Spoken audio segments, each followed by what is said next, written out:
In this lesson, we'll begin discussing support and resistance. One of the methods that we use to determine support and resistance are Fibonacci retracements. Now, within the world of mathematics, Fibonacci can be applied to many different mathematical and numerological equations, solutions, formulas, and so forth. There are a lot of uses for Fibonacci sequences throughout the markets. However, much of it is outside of the scope of this course. What we're going to focus on are the Fibonacci retracements, what they are, how they work, and how they work for us. However, after you see some of the phenomenon that occurs in the Fibonacci retracements, I urge you to dig in even more and do some homework and research on the wider array of Fibonacci theory and numerology. You can look it up for yourself, and there's endless information found on the internet through Google and YouTube and anywhere else you want to look. I've always contended, and it's very difficult for a lot of people to get their head around,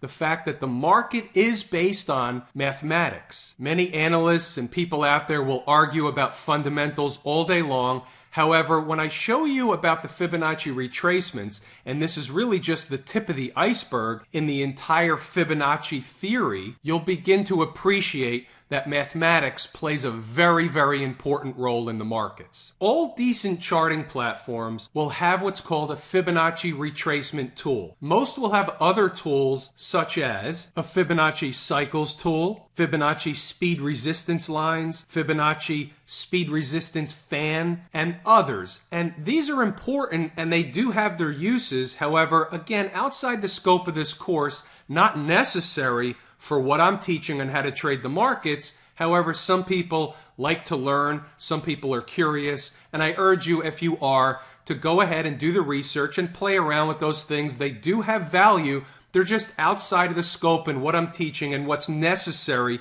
to be successful in trading the way I teach it. So the tool we're going to focus on is called the Fibonacci price resistance lines. You should be able to find this in any charting platform that is at least halfway decent. When you use the Fibonacci price resistance lines, the charting platforms will come with predetermined retracement levels. They will have a 0, they will have a 23.6 retracement, a 38.2, a 50% retracement, a 61.8% retracement, a 78.6, and then of course 100% retracement. And ironically enough, that sequence of numbers, there's 7 total retracement levels. It's ironic how that number 7 appears over and over again. However, I do make 2 adjustments to the out-of-the-box numbers that the charting platforms generally populate for you. Instead of a 23.6% retracement, I use a 25%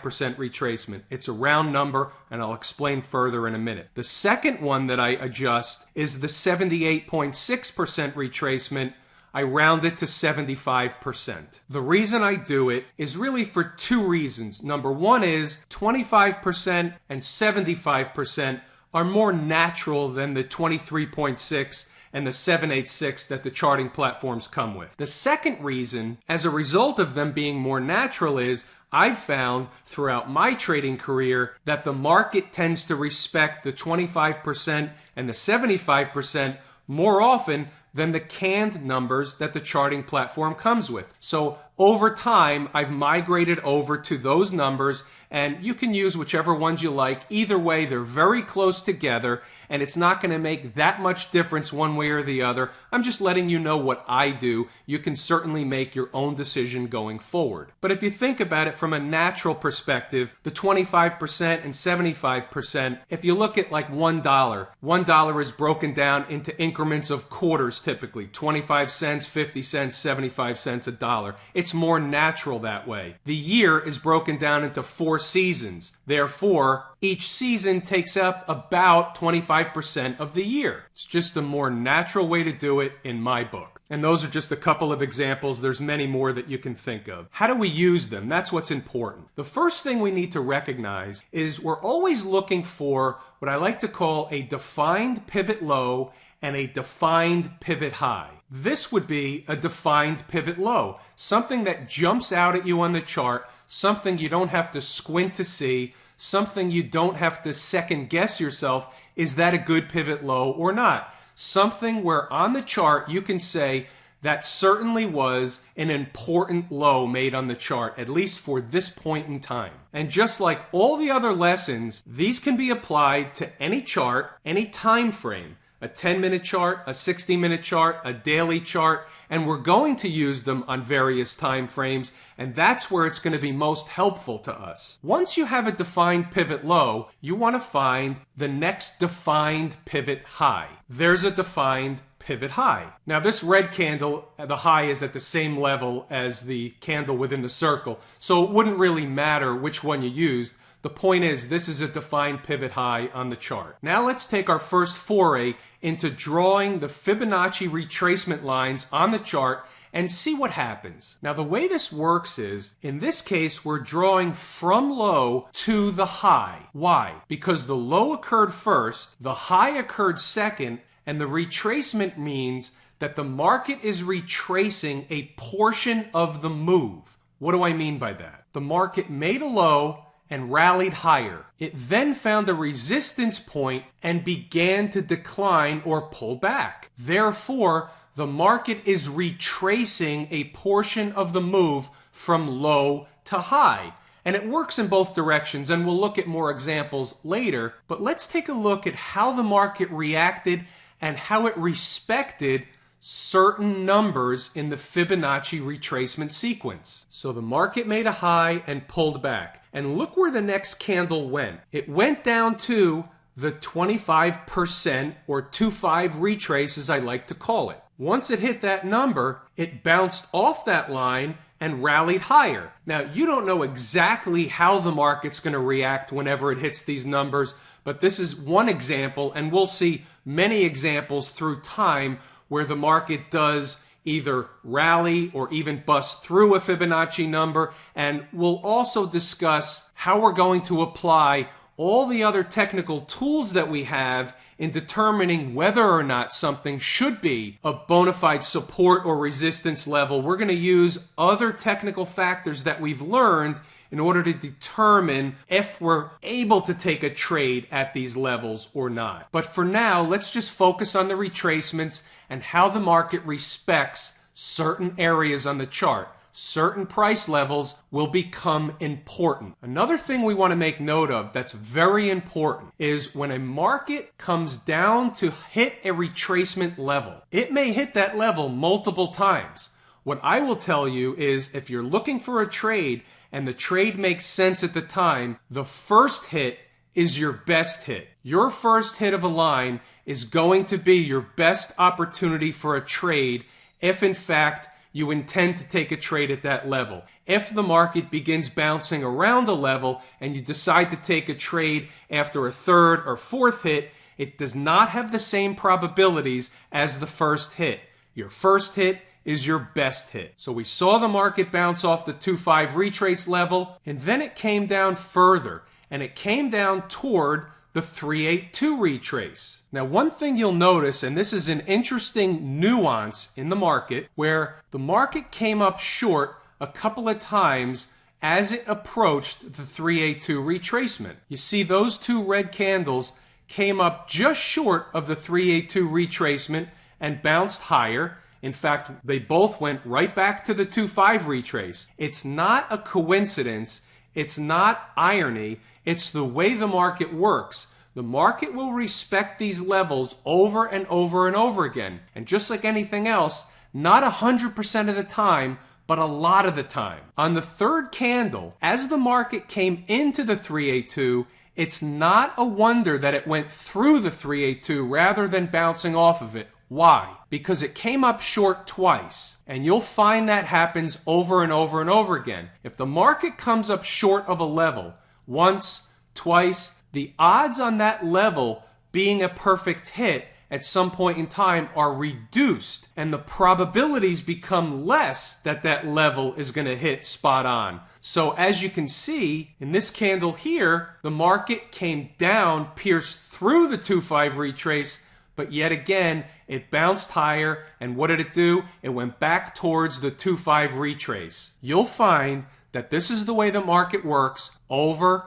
and over and over again. You'll also find that the Fibonacci retracements will become a solid foundation for how we determine support and resistance. Not using it alone, we are going to use it with other components that we've learned in the course, but this will become an important foundation for how you determine where the market should find support and resistance. The market bounced in between the 382 and 25 retrace for a while. This is called a consolidation pattern, and we'll get into that later. And then it broke down and it came into the 50% retracement. You can see the first candle that hit the 50% retracement pierced through it by a little bit, but immediately bounced back, meaning even for a few minutes, the 50% retracement was supportive of the market. In this case, the market came down to the 618 retracement, and that's where it found a better level of support, making a nice rally, and that was the trade that you would have wanted to have because it lasted for several candles and, of course, several points. Remember, we're just going over how the market reacts to the Fibonacci retracement lines, not necessarily discussing yet, and we will, how to trade it. That'll of course be discussed in subsequent lessons. Let's look at some more examples to see how the market respects the Fibonacci retracement numbers on different time frames at different points in time on the chart. Here we're looking at a 60-minute chart at a different point in time. Here's the pivot low and the pivot high. These are defined pivot lows and defined pivot highs. We don't have to look hard to see them. They're obvious. They stand out on the chart. After the market made a pivot high, what did it do? It came into the 2-5 retrace, found support for a while, bounced around. That's the market's way of telling us that that price level has importance. Then it came into the 382 retrace, bounced higher. Obviously, that level was fruitful if one should have taken a trade at that point, as would have been the 2-5 retrace. Then the market came into the 50% retrace, finding support, bouncing higher. Again, another possible positive trading opportunity. And you can see over and over again how the market trades back and forth to and from these Fibonacci retracement numbers. It's something that works over and over and over again in the market, no matter what chart, what time frame, whether it's a stock, whether it's a commodity, whether it's Forex, it doesn't make any difference. These work over and over and over again. The market will naturally trade to and from these areas over and over. Now here's a little bit of a different flavor. Here's the spider chart, and this is a daily chart. And what I've done is I've taken a Fibonacci retracement. Instead of from low to high, we've gone from high to low in this case. Therefore, I drew the Fibonacci retracement lines from this high up here down to this low here. Now, this happened to be at a point in time where the market was very volatile, very wild. However, if you look closely, you'll see how the market respected these numbers even though it was extremely volatile and extremely wild. Stopped right on the 382, and this is the daily chart. So this was basically the close at the end of a day right on the 382 retracement, which is 38.2% retracement from high to low, retracing 38.2% of that move. You can see here where the market found resistance around the 50% retracement. Look what happened up here at the 618 retracement, and that was at the point where the market was rejected, at least temporarily, and went back down. And that's important because what you'll notice is over time, the 618 retracement, also known as the golden ratio, and that's where you can do some investigative work on your own around the Fibonacci theory, your 618 retracement most of the time is going to be the money trade. But just like everything else discussed in the course, it's not only a 618 retracement alone. There has to be other items from the toolbox that we've learned about that have to be present on the chart. One thing doesn't make a possible trade. When we start putting together multiple pieces to the puzzle together, and all things point to multiple reasons why the market should find resistance at that point, that's at the point when your highest probability trade setup is in front of you. In subsequent lessons, we're going to use Fibonacci retracements along with the other tools that we've learned, so you'll see more of this over and over again. I just wanted you to become familiar with how we use them, what they are, and some of the theory behind why the market tends to find support and resistance at certain levels on the chart. Before we wrap up this lesson, just for fun, everybody's favorite company is Apple, or at least most people's favorite company. It's one of the most widely held stocks in the market.